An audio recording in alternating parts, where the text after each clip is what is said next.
All right, let's take you live now to the Desmond Tutu Great Hall at the Vaal University of Technology, where former President Kgalema Motlanthe is delivering the second Annual Walter Sisulu Lecture. Paradox. He was shaped by a history he did not choose, yet he became one of those rare individuals through whom history altered its direction. He was both a product and creator of history. A memorial lecture must hold these two truths together. If we present Sisulu only as a product of his circumstances, we diminish his agency. If we present him only as an exceptional hero, detached from the movements, relationships, and institutions that sustained him, we distort the meaning of his leadership. The purpose of remembrance is therefore not to sanctify. Hagiography places its subject beyond judgment, and in doing so removes that person from the human world of uncertainty, disagreement, and difficult choice. Walter Sisulu does not need to be rescued from history. His stature becomes clearer when we return him to history, to changing circumstances, contested strategies, political risk, moral responsibility, and consequences that could never be known in advance. I shall therefore not attempt to recount his life chronologically from birth to death. Instead, I propose that we read his life through three philosophical propositions. These propositions allow us to understand Walter Sisulu not merely as a participant in the struggle against apartheid, but as a thinker in action, a person whose philosophy was expressed less through formal treatises than through the character of his leadership, the relationships he cultivated, and the consequences he was prepared to bear. Walter Sisulu was born on the 18th of May, 1912, in the same year in which the South African Native National Congress, later the African National Congress, was founded. His birth came 2 years after the formation of the Union of South Africa and 1 year before the passage of the Natives Land Act of 1913. These dates do not suggest that history had predetermined his life. They establish, rather, the political world into which he entered. The Union proclaimed the political unification of South Africa while excluding the African majority from the main body politic. The Land Act did not begin the long process of dispossession, but it consolidated and legalized an older colonial practice by severely restricting African access to land. Visible conquest was increasingly supplemented by administration, classification, and law. The violence of dispossession acquired the language of orderly government. Sisulu therefore entered a society in which an African could be indigenous to the land and yet treated as an outsider within its political community. This was one of colonialism's central contradictions, which is that those most deeply rooted in the country were rendered politically alien within it. Yet, oppressive conditions do not mechanically produce a Walter Sisulu, because to some, the same conditions may produce submission, adaptation, despair, or rebellion. The philosophical significance of Sisulu's life lies not only in what history did to him, but in the manner in which he responded to what history placed before him. Frantz Fanon helps us understand that colonialism is not simply the seizure of territory or the control of labor. It also attempts to reorganize the psychological and moral world of the colonized. It seeks to persuade the oppressed that their social position reflects their natural worth. Steve Biko, who later insists that political liberation must therefore include the recovery of self-definition. A people cannot become free while continuing to see themselves through categories imposed by those who dominate them. Sisulu's life may be read as a practical expression of this struggle for human dignity.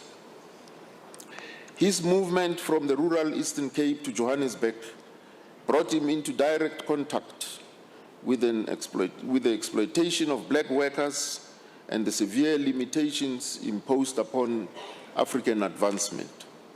He worked in the mines, factories, bakeries, and even rendered domestic service. Yet Johannesburg also introduced him to an emerging world of workers, intellectuals, professionals, and political organizers. His work as a real estate agent is significant in this regard. In a society in which property ownership was closely connected to social standing, independence, and citizenship, assisting black families to secure homes was more than an ordinary commercial activity. It placed Sisulu at the intersection of material aspiration and racial exclusion. The deeper point, however, is that he did not treat his own advancement as an escape from the collective condition. The relationships generated through his work became part of a wider political network. Personal achievement was converted into public responsibility. Under conditions of oppression, individual success may become either a retreat from collective struggle or a resource placed at its service. Sisulu chose the latter. He refused both the humiliation prescribed by white supremacy and the seduction of private exception. He would not accept the proposition that his own progress was sufficient while the majority remained excluded. This definition of virtue provides a useful lens through which to understand this dimension of Sisulu's life. Virtue is not a temporary emotion or an isolated act of heroism. It is a settled disposition cultivated through repeated action and guided by practical judgment. Courage, in this understanding, is not simply the willingness to encounter danger. It is the disciplined capacity to face danger for a worthy purpose in an appropriate manner and with an awareness of what is at stake. Sisulu's courage was of this kind.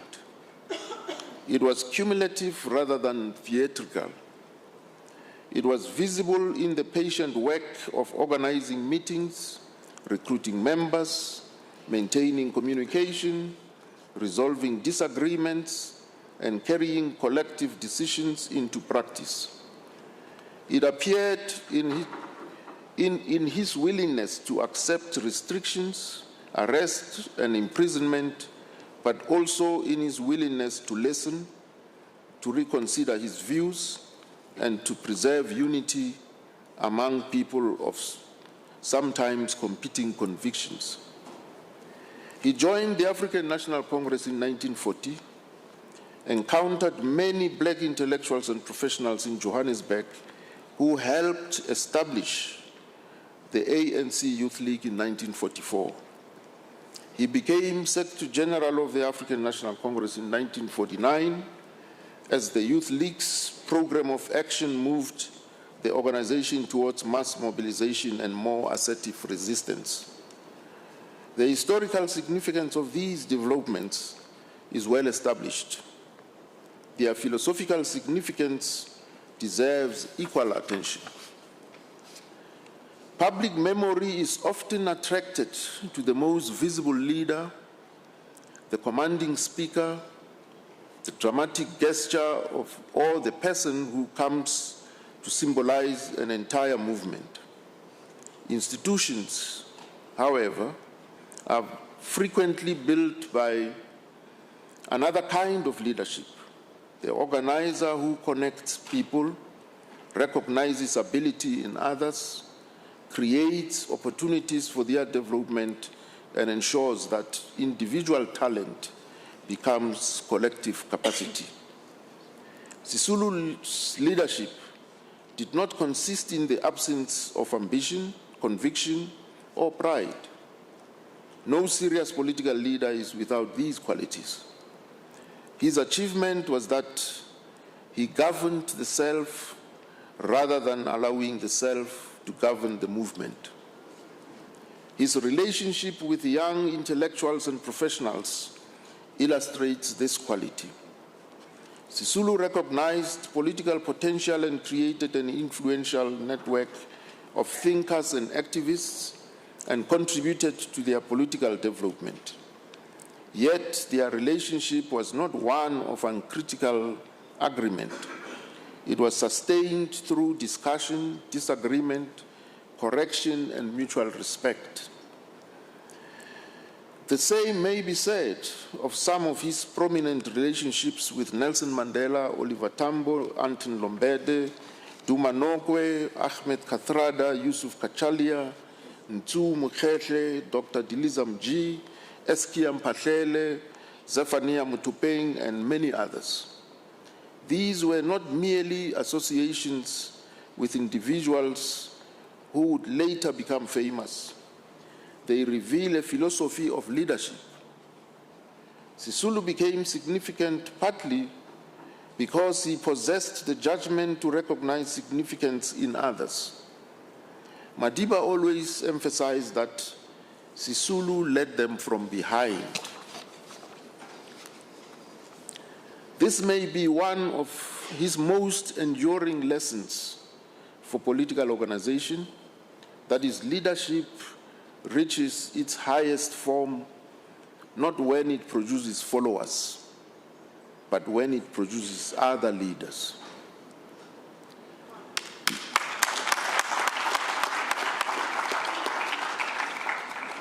Nor can Walter Sisulu be understood apart from Albertina Sisulu. Yet Albertina Sisulu never presented merely as a supporting figure in Walter's political biography. She was a leader and political actor in her own right. She endured banning orders, detention, harassment, separation, and the burdens imposed upon families by political persecution. She remained a source of strength, not only to her family, but to a wider movement. Her family, who in its entirety, including the children, became involved in the struggle.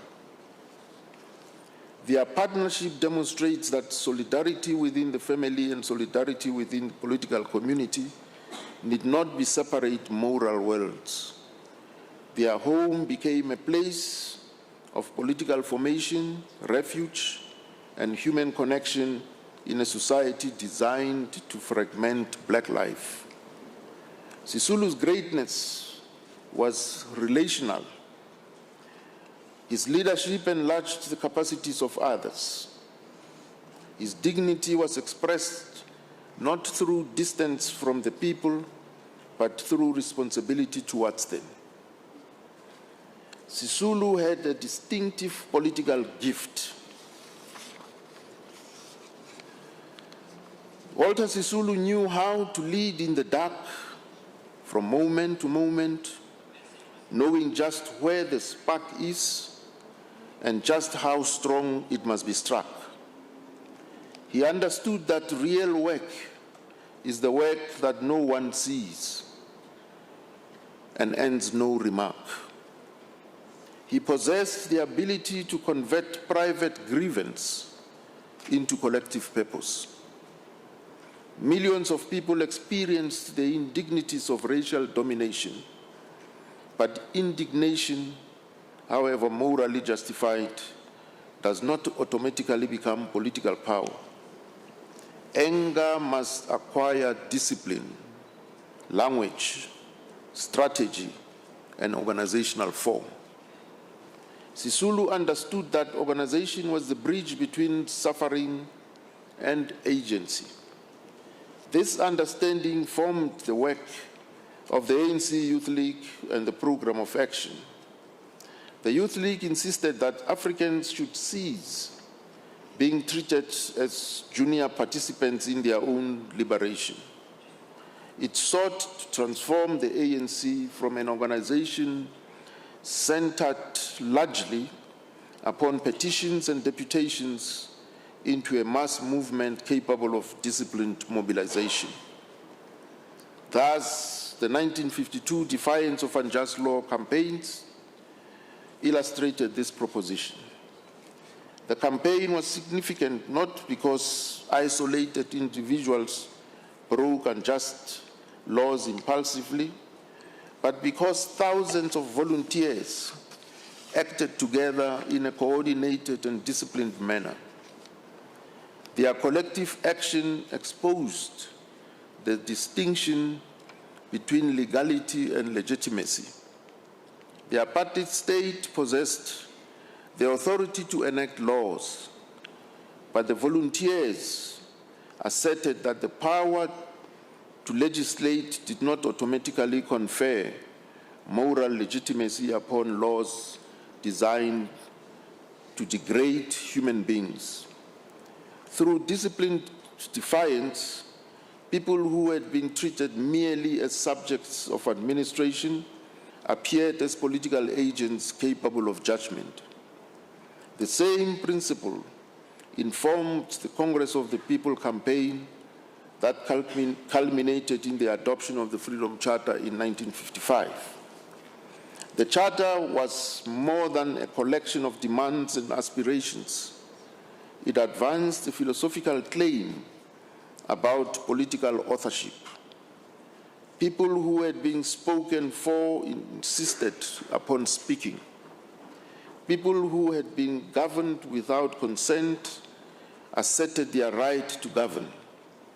People who had been classified as objects of policy declared themselves to be the authors of a democratic future. Sisulu's developing commitment to non-racialism must be understood within that context. He came to understand more fully that the restoration of African dignity and the creation of a non-racial democracy were not contradictory projects. At its most principled, Sisulu's non-racialism demanded the reconstruction of the political order itself. Sisulu's leadership enlarged the moral community of the struggle while retaining its foundation in the agency of the oppressed. This required more than tolerance. It required the difficult political virtue of learning without surrendering oneself, changing without abandoning one's ethical purpose, and forming alliances without dissolving the historical reality of oppression. The most demanding philosophical question in Sisulu's life arose when the apartheid state progressively closed the space for lawful political activity. The Sharpeville massacre of March 21st, 1960, the banning of the ANC and the Pan-Africanist Congress, mass arrests, restrictions, and the intensification of state repression fundamentally altered the terrain of struggle. The liberation movement confronted a state that used law not merely to regulate political disagreements, but to prevent the majority from participating in political life at all. Fanon, approaching the question from a different philosophical position, compels us to recognize that the colonial society is already structured by violence. The apparent peace of colonial rule is sustained through dispossession, coercion, and systematic denial of human agency. The liberation movement's decision to establish Umkhonto weSizwe was made within that context. The initial strategy concentrated on sabotage against state installations and sought to avoid the loss of life. Yet the decision opened a new and dangerous phase of struggle, and those who made it were obliged to accept responsibility for its possible consequences. This is the relationship between constraint and moral responsibility. The closure of peaceful political space narrowed the choices available to the liberation movement, but constrained choice remained choice. Oppression helped to explain the decision. It did not eliminate the obligation to judge, to limit harm, and to account for consequences. In this connection, Walter Sisulu did not present himself as an innocent bystander carried helplessly by historical forces. During the Rivonia trial, he used the witness box to explain the political conditions that had produced resistance and to accept responsibility for his own participation. During several days of cross-examination, he remained composed under sustained pressure. He refused to abandon his convictions, to implicate others, or to accept the premise that Africans should regard white domination as natural or lawful. The Rivonia trial placed Sisulu and his comrades under the shadow of the gallows. The state did not merely seek to imprison them. It possessed the power to execute them and hoped, through their removal, to decapitate the liberation movement. It was under these circumstances that the resolve to go to the gallows singing required its profound moral meaning. This is aptly captured in a letter written by the late Advocate Bram Fischer, the lead counsel in the Rivonia trial at that time. And I want to quote that. I quote, "I must tell you of one important event. Some days before the end of argument in court, Gavin, Walter, and Nelson came to an early morning consultation to tell us of a decision they had taken with regard to the sentence if it turned out to be capital punishment. They had made up their minds that in that event, there was to be no appeal." All right, and that is former President Kgalema Motlanthe there addressing the second annual memorial lecture on Walter Sisulu and taking us through some of the key historical moments. And of course, he'll continue then to deliver this particular memorial lecture, but it takes place at a time when there are so many conversations to be had about what is currently taking place in the country. You think about over 30 years of our democracy.